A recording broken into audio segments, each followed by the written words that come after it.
Welcome to Ask a FasCat number 28, a user-submitted podcast where we have 14 great questions submitted by FasCat athletes that I'm going to answer, and we're going to choose a winner from the most thoughtful question. The winner is going to receive a prize pack from our partners Whoop, Castelli, and Neversecond. And for the sake of time, we're not going to dilly-dally. We're going to get right into these questions because they take 3 to 4 minutes per 1 hour episode to answer. But real quick, couple of announcements and then a review of the week. So everyone knows we've been doing this Sweet Spot Saturdays group rides on Zwift. We're coming up on our second to last ride of the year. It's tomorrow, March 15th, 9 a.m. Mountain, 11 a.m. Eastern. We would love for you to join us. These rides are hella good training if you're doing long gravel events like gravel. Did I say long gravel events? Yes. Long events like gravel or fondo. We are going to do 2,750 kilojoules this week on the London PRL full course. So if you want to join, please RSVP. You can find us in the Zwift companion app under the FasCat Coaching Club. You'll find the event. You can RSVP. Once you join on Saturday morning, you'll be able to find the Discord link. And that has turned into essentially a live podcast, an AMA, and Ask Me Anything. It's super fun, and it's like an extension of this podcast. So if you want to ask me a question live, the cool thing about the Discord and the AMA podcast is I get to ask you questions back to help me provide better answers. So we can do a deep dive. If you ask me, I'm going to ask you what your goals are, what's your life like, all sorts of things. It's really, really fun and good. And of course, we're going to sweet spot up the wazoo and get 2,750 kilojoules. And, if you join, I promise you will be able to feel yourself getting faster. All right.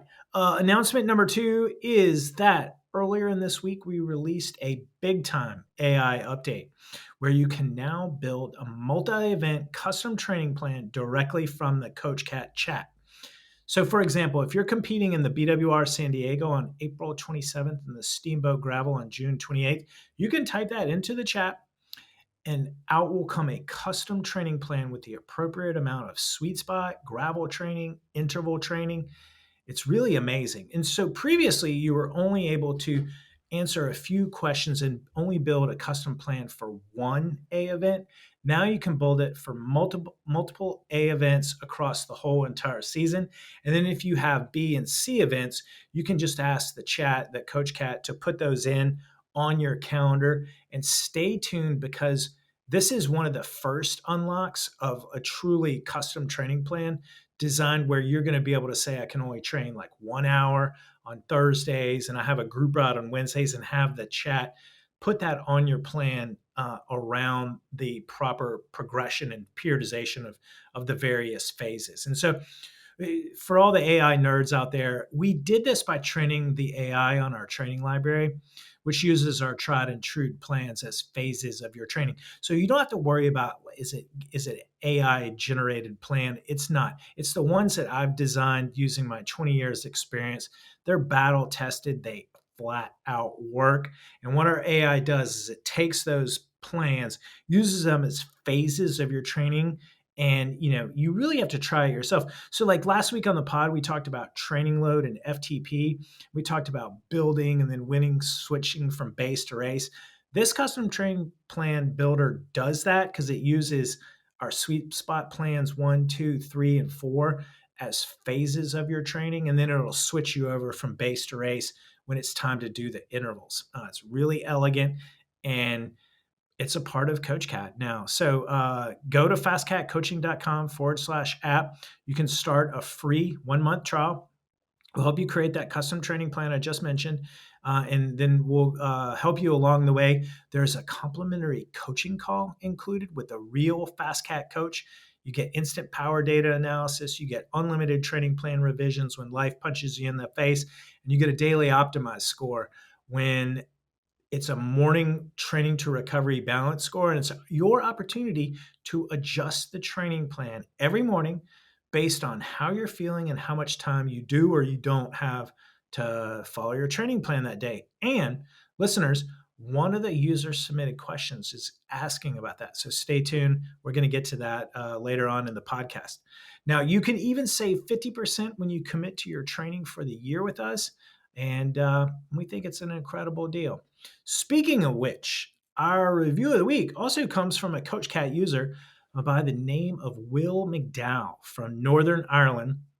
And he says, I know you love to include some user feedback at the beginning of your podcasts. Even if you don't, then here's my story as a testament to the fact FasCat delivers results. I'm a 45-year-old working father resident here in Northern Ireland who made use of the 30-day free trial before signing up. I'm now midway through the 12-week sweet spot plan, and during that time, I haven't missed a workout, proving consistency is key. That's right. I've also shed over 5 kilograms, and today, having completed today's test workout, my FTP has gone from 213 watts to 236 watts. So he went from 3.04 watts per kilogram to 3.66 watts per kilogram. That's factoring in going from 70 kilograms down to 64.4. So that's awesome. He finally says, CoachCat is awesome, and I found myself communicating with CoachCat like I'm talking to a person, using words like please and thank you. It's the best AI feature on any app I've used.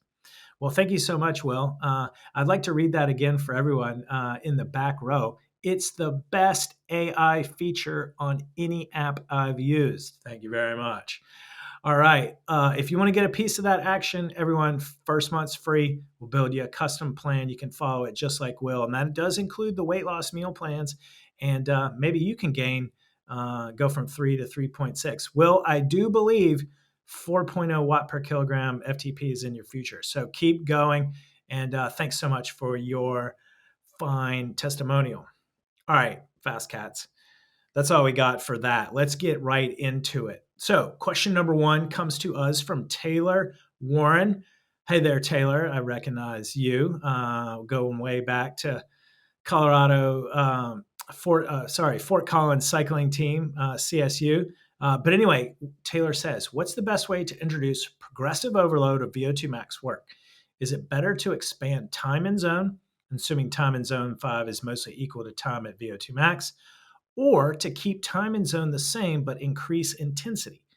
What should you be looking for in order to introduce progressive overload without overreaching too far? Great question. Thanks for submitting, Taylor. So I am a huge fan of the 3-4-5 minute VO2 max progression. So you do 3-minute VO2s in the first week, 4-minute VO2s in the next week, and then 5-minute VO2s in the third week. And you'll find this VO2 max progression in our Sweet Spot Part 4 plan, as well as our 16 weeks of Sweet Spot plan, as well as our group ride intervals plan. And so to answer your question, the 3-4-5 progression, it expands time in zone. For example, an intermediate level workout, 2 sets of 2 by 3 minutes on, 3 minutes off, that's 12 minutes of VO2 max progression. And then when you move on and you do the 4-minuters, that's 2 sets of 2 by 4, that's 16 minutes of time in zone. And when you move on the next week and you do 2 sets of 2 by 5, that's 20 minutes of time in zone.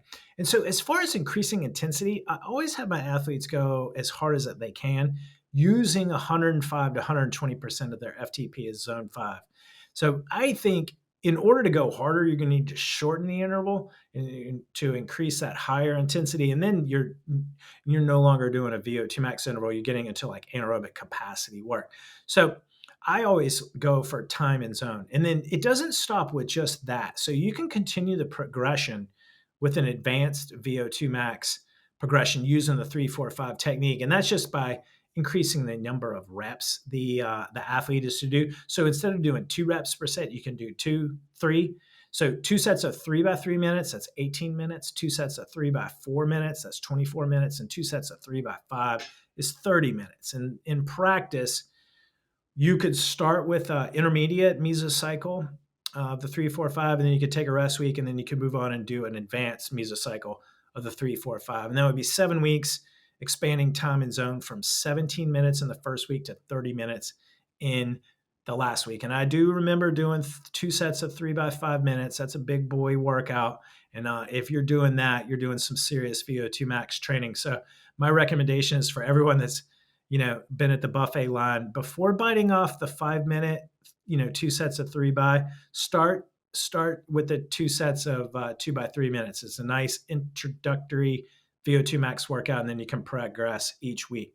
Now, speaking of that, one caveat: I like to see that the athlete is adapting by analyzing their average power output from each interval and comparing.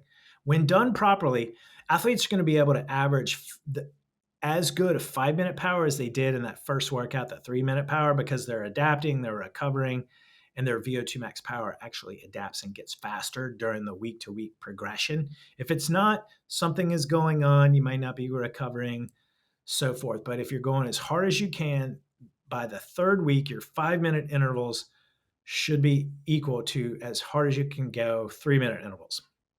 All right. Hope that answers your question. Thanks for submitting. You're in the running for the prize pack. Okay. Question number 2. Scott Gilbert asks, when using TSS out on the road to help gauge OTS, is there a guide as to how much TSS translates to OTS? I've noticed sometimes, depending on the intensity of the ride, the TSS needs to be much higher to achieve prescribed OTS, and the opposite on longer chill ride efforts. Okay, great question, Scott. So use 1-to-1 TSS for OTS when you're out riding. So use TSS on your bike computer because the calculations are the same. It's duration times intensity.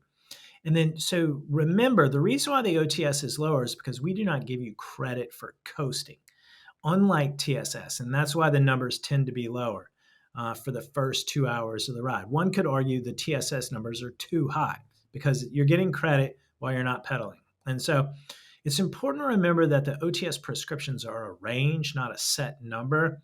Like, we're not robots out there doing workouts perfectly right. I mean, good quality, sustainable training is not about hitting exact OTS numbers. But however, when prescribing workouts, software and math, there happens to just be one number, but that prescription just doesn't take into account coasting. And so the prescription can actually be higher than the actual, and that's okay. So notice how, if you open up a workout now, notice how your OTS prescriptions are now an estimated range. So for example, a sweet spot 2 by 15 minute workout for 1.5 hours has an OTS range of 75 to 85, not an exact 85, because we factor in the fact that you may be coasting and so forth, right-hand turns, getting through traffic, so forth. Now, a lot of users will do this on the erg mode. They'll do the workout perfect, and it just won't come out the same. And they get worried that they did it wrong. And that's not the case. It's just not an exact science. And it reminds me of my biochemistry professor. And one day he said, chemistry is clean, but biology is messy. And then that's in relation to predicting the outcomes and what the actuals are. And if you do the work and you turn it green, you do the work consistently, you're going to improve irregardless of whether you're hitting that OTS exactly. So don't fret if it doesn't line up. It's just because of coasting. And if the erg mode doesn't come out, number for number, that's okay. You're just looking for a range. Okay, question number 3 comes to us from Jay Middleton. And he says, I've just begun using a Whoop in order to provide CoachCat with as much data as possible. What do I do when the data on my Whoop and an Optimize don't line up with how I'm feeling? For example, ride on Saturday and Sunday, rest day Monday, Tuesday, wake up feeling good and rested, but the Optimize score is still in the red. Do I listen to my body or the data on my screen? Okay, everyone, this is a great question. And the reason why is because every morning when you wake up, you're going to get an optimized score, and you're going to get an analysis of your sleep and your HRV from CoachCat with a recommendation and a question. So the question is, how are you feeling? And in Scott's case, he's feeling good.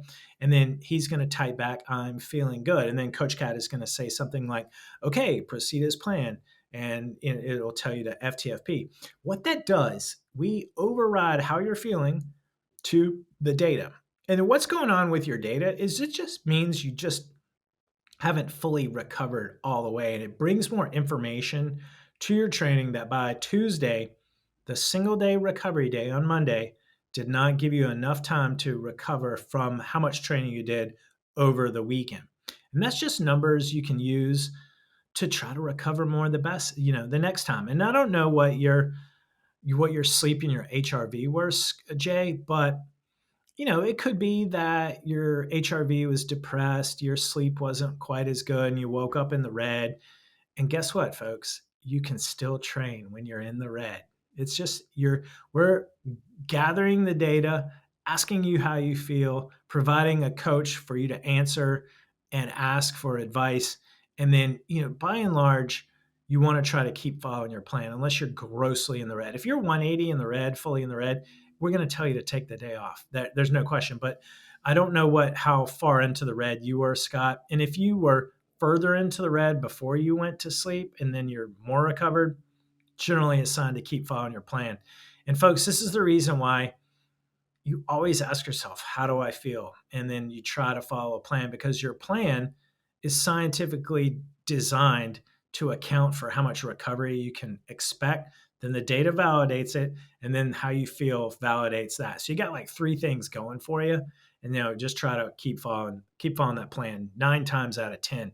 And if you listen to your Garmin or your Whoop all the time, you'd never follow the plan because you're in the red, and that's no way to make progress. So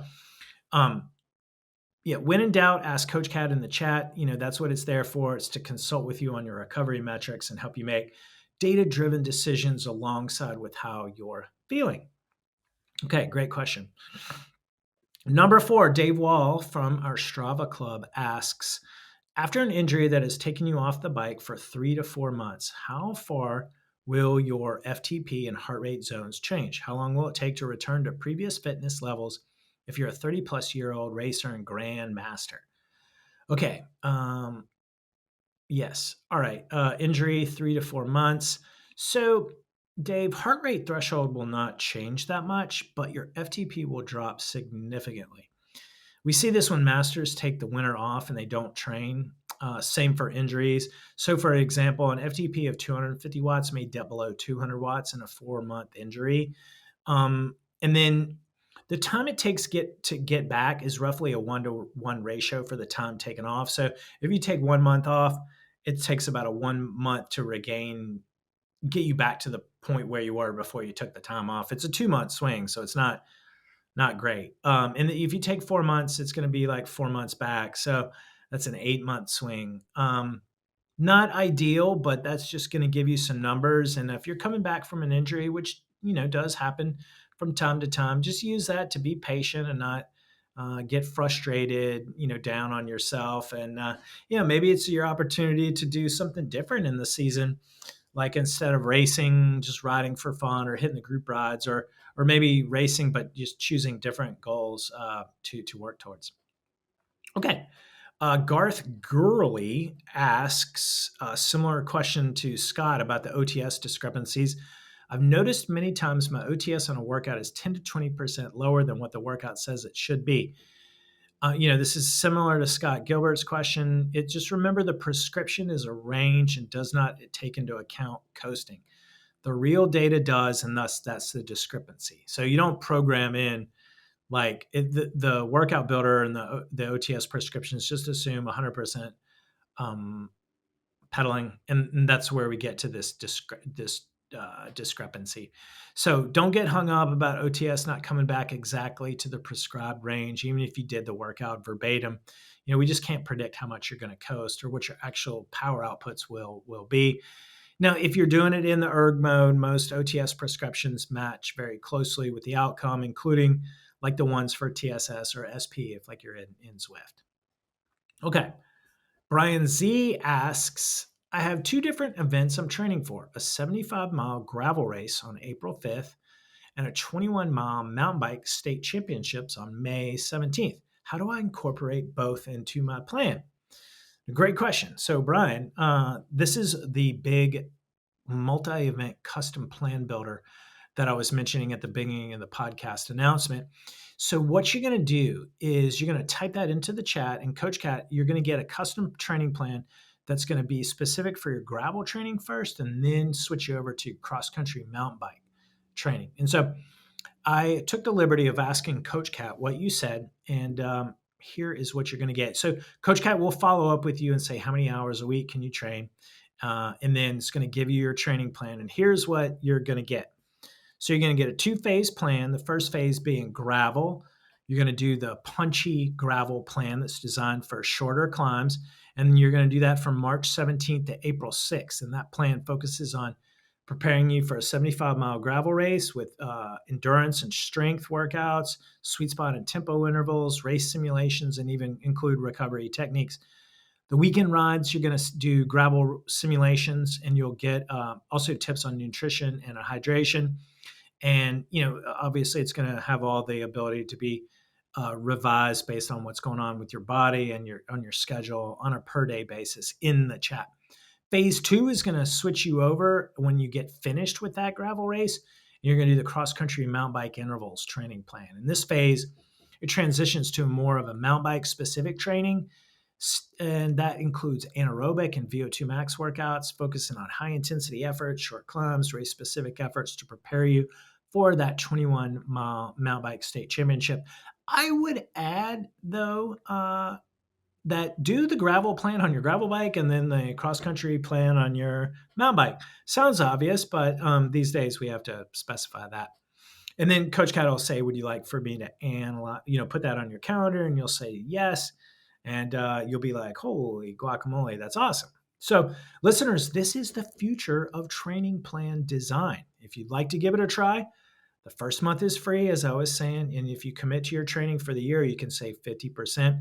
The single greatest thing you can do to improve is to follow a structured training plan tailored to the time you have and the event you are training for. And now CoachCat makes it easy to plan out your whole season as opposed to just your first A event. Fun. Okay, moving along. We are about halfway done. The Lanky Cyclist asks, on a recent podcast talking about FTP testing, you mentioned that you did not like ramp tests as they overestimate your FTP. That is correct. Prior to starting the 16 weeks of Sweet Spot, I tested using another app that uses a modified ramp test. This test uses a traditional ramp, but then refines the data by having you perform a 20-minute heart rate constrained effort afterwards. Barf. I used the FTP from this test to begin my Sweet Spot plan, and as you suggested in the podcast, I found the Sweet Spot sessions a bit difficult at first, but now I'm 7 weeks into my FasCat plan, and the Sweet Spot sessions are much more manageable now that I have adapted. Yep. However, I have an FTP test coming up at the end of the month. Would you suggest I perform a 20-minute field test, or should I use the test using the ramp plus constrained effort so that it's apples to apples? All right, great question, Lanky. And so thanks a lot for your asking. So here's what I would recommend. So I'd do the 20-minute on your next test. Go apples to apples from this point forward. And then you're going to have one more test at the end of the Sweet Spot phase. And then that'll be a great data point and an accurate apples to apples comparison of how much you improved by how many watts.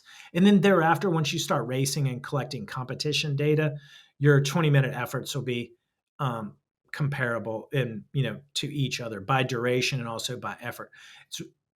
Should also add, just because you do 20 minutes in competition, unless you go as hard as you can, that's when you compare apples to apples. If you don't go as hard as you can, then it's like, I don't know, like a pink apple to a gala apple, to a, whatever apple. So, but at least you get the duration right and you can compare the wattages.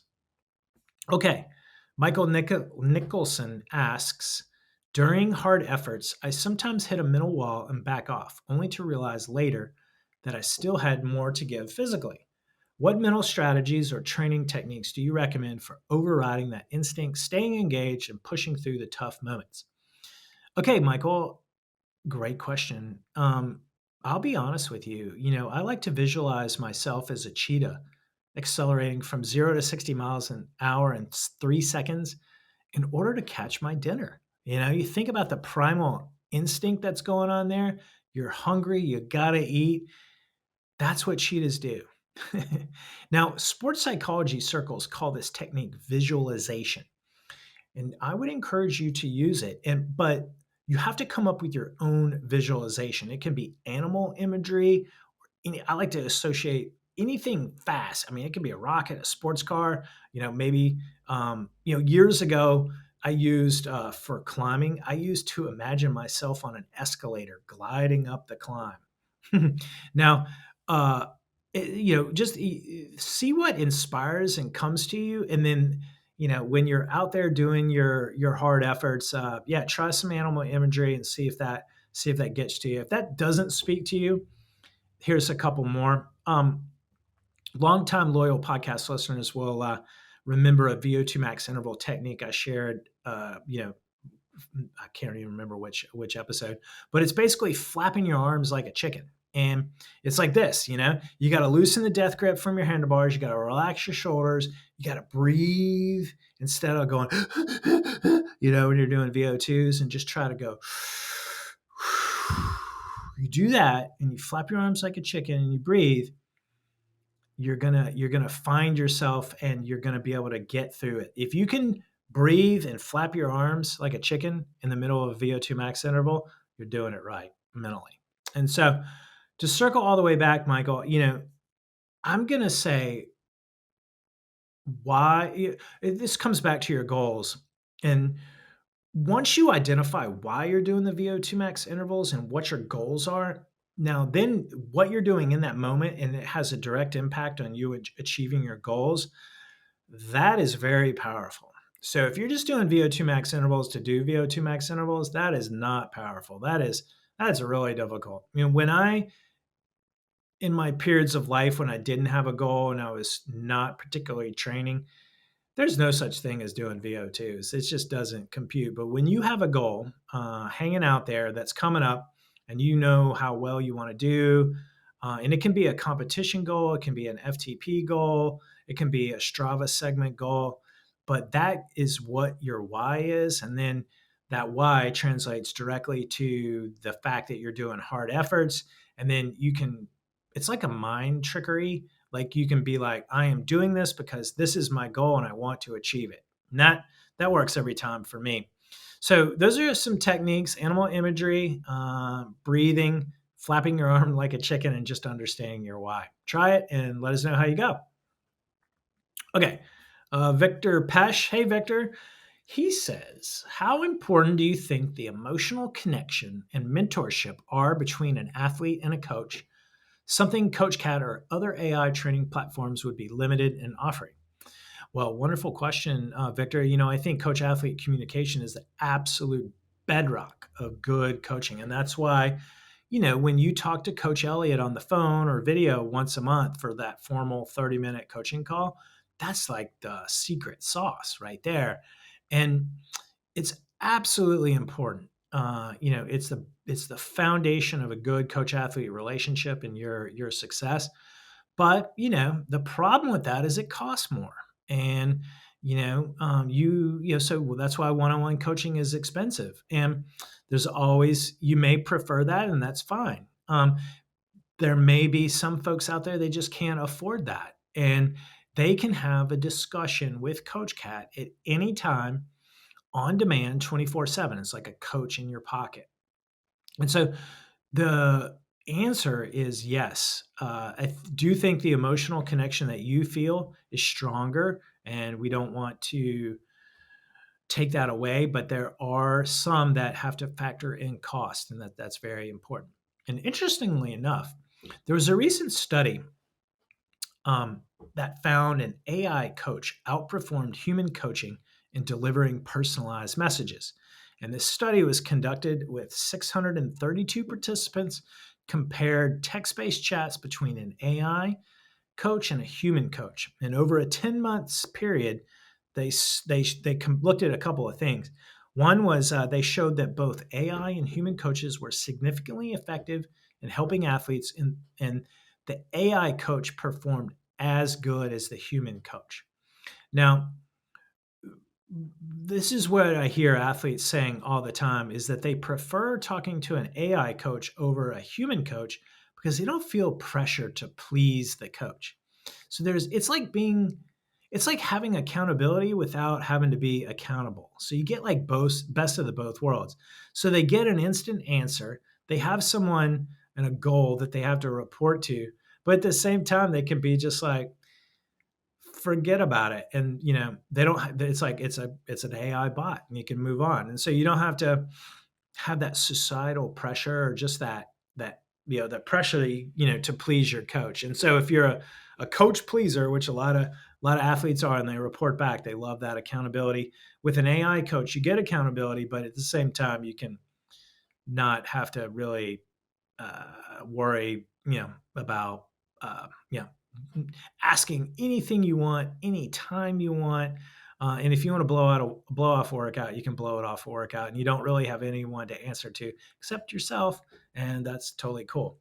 So, yeah, and a lot of other athletes just report back the fact that they don't feel like they're encroaching on someone when they're sending a text or late night or early morning. They get that answer 24/7 instantly. They don't have to wait, and they get what they need right when they need it, and they move on. And they avoid awkward conversations and societal pressure. So to each his own. That's why FasCat gives you two ways to ride faster. So you got your AI coaching, and then you got your personal one-on-one coaching. Hope that answers, Victor, and thanks for being a FasCat athlete. All right. Question number 10 comes to us from Darlin Grave, and he's submitted his question on our Strava Club. And he said, last year I did well at the Leadville Trail 100 mountain bike race, but this year I'm aiming to improve my overall time. I'm following a FasCat training plan again, and I've upgraded my equipment. As I start increasing my training volume and incorporating longer rides, how can I balance that proper recovery to ensure I'm maximizing my performance without overtraining? Are there specific recovery strategies I should focus on during my training, especially as volume increases, to stay fresh and ready for race day? All right, Darling Grave, that's a funky name. So that's a huge question, an entire podcast in and of itself. Go back and search the FasCat podcast library, type in recovery techniques. You're going to get some amazing podcasts. But for the purposes of this Ask a FasCat podcast, I'm going to say there's three things to make sure that you're properly recovering. Number one is sleeping. Number two is eating. And number three is balancing your training to the amount of recovery that you can achieve. And so, fortunately, your daily optimized score in the FasCat, the CoachCat app, has you covered because we analyze your wearable data, your sleep and your HRV, to see how much you've recovered. And we compare that to how much you've trained. And we feed those two data points through our algorithm, and the AI gives you a daily training to recovery balance, feedback, and analysis. And so say you're training harder for Leadville, you can use CoachCat to help balance your training and recovery. And then, of course, it's pulling in your sleep data, and you want to try to get as much sleep as possible. It'll tell you when you're off your baseline or above your baseline. Same with HRV. As far as like eating goes, go back and listen to the most recent podcast we have on nutrition and carbs. And you want to be eating a lot. And if the best way to ensure that you're recovering is don't try to diet, and then make sure your carbohydrate and protein consumption are topped off. Coach Andrew just recorded that podcast with Alex Winicki. Gosh, I think that was like in late December or January. Go give it a listen. It'll help you just understand fueling your body to recover, and then you're going to just be strong like bull, and you're going to be eating a lot. That's just how it is. I'm sure you know that already, but yeah, fuel up, go faster, and good luck at Leadville this year. Okay, question number 11, Allie Dyson asks or says, CoachCat is very intuitive, but what happens when you need to prepare for a multi-stage event? I've not been able to find how to tackle. What do you suggest? All right, Allie. Well, I would want to know which stage race you're doing, because we have a stage race training plan made for road racing. And then this is the traditional road racing stage. It has a time trial, a crit, long road race. And then we also have a mountain bike stage race training plan for the 3 to 4 day multi-stage race format, like a Breck Epic. But I would start by telling CoachCat, I need to prepare for a multi-stage event. What do you suggest?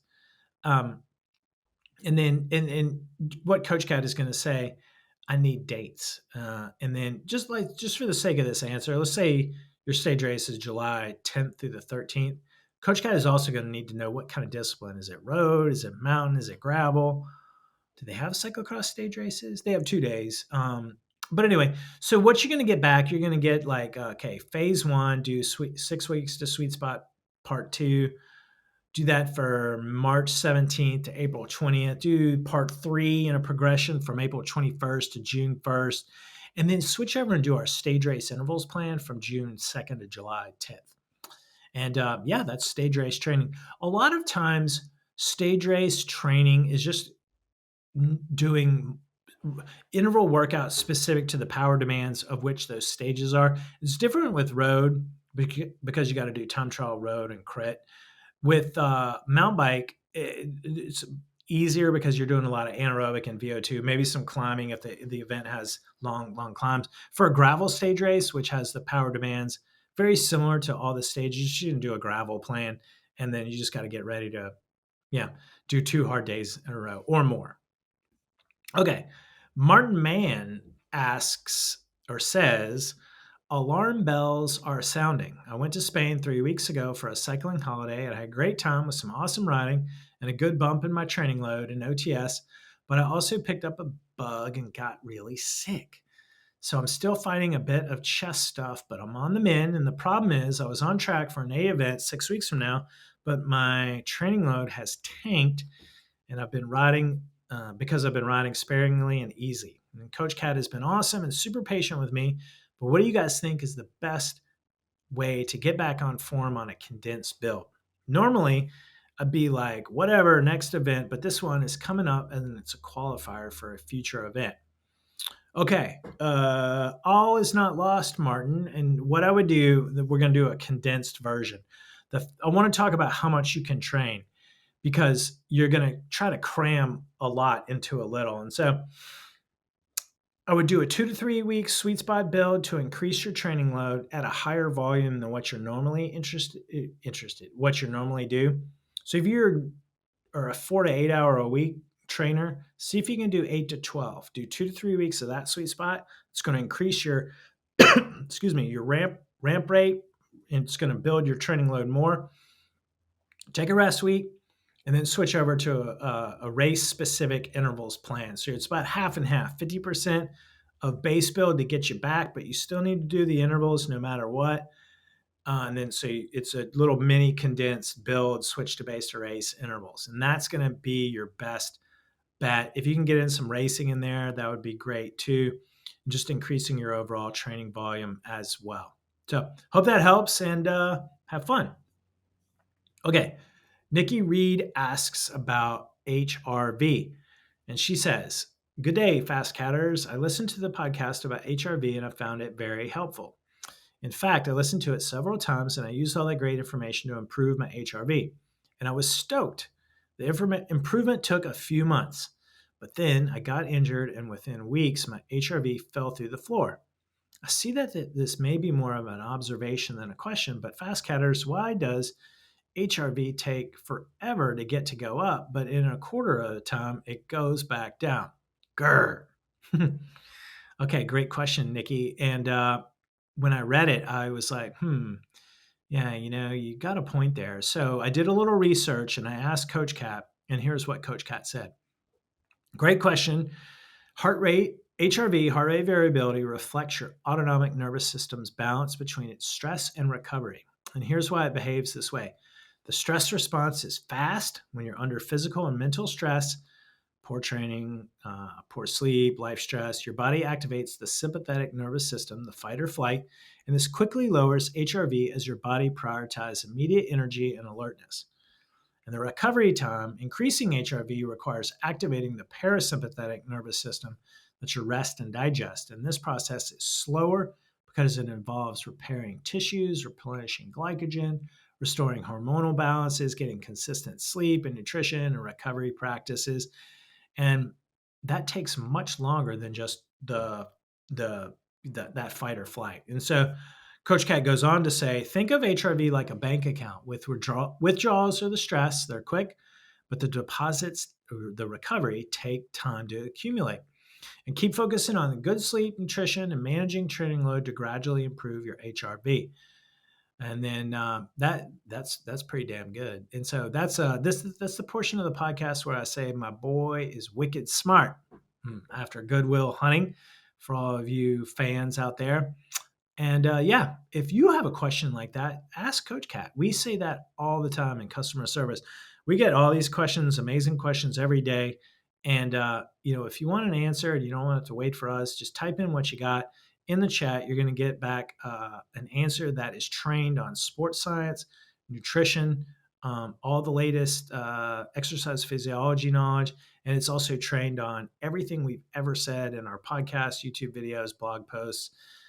Really, it's an extension of all of the knowledge that we've been sharing over the years. So go ahead, ask your question. Don't be shy. It's just like an extension of this podcast without the prize pack, chance to win.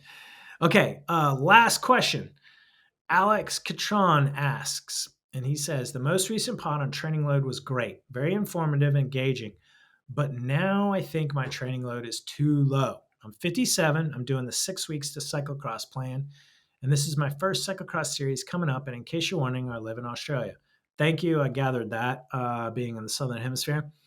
He goes on to say, I'm a bit time poor, so I'm on the basic plan. I did phase 2, the 6 weeks to sweet spot, and I did about 8 weeks of base. But I think my training sounds like it's right.